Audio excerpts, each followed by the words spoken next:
Tem o hábito involuntário de ranger ou apertar os dentes, principalmente durante o sono ou também ao longo do dia? Você acorda com dor de cabeça, sente dor próximo ao ouvido ou tensão na mandíbula pela manhã? E essas dores nas costas sem causa aparente? Não ignore os sintomas, isso pode ser bruxismo. Eu sou Isabel Carazo e hoje vamos entender melhor esse problema que afeta tantas pessoas. O bruxismo é um ato inconsciente de ranger ou apertar os dentes, principalmente durante o sono, e pode ser desencadeado por estresse, ansiedade ou até mesmo uma má oclusão dental. Essa condição não é apenas uma causa de desconforto, como também pode levar a dores severas no ouvido e nas costas.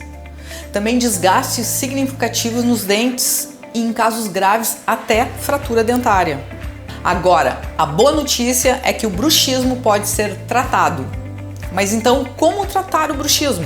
O tratamento varia desde o uso de placa de mordida, que protege os dentes durante a noite, até técnicas de relaxamento e, em alguns casos, ajuste na mordida com odontologia restauradora. Está sofrendo com algum desses sintomas ou conhece alguém que esteja?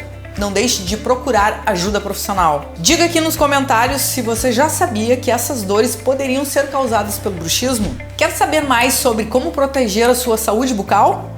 Me siga para mais dicas e informações.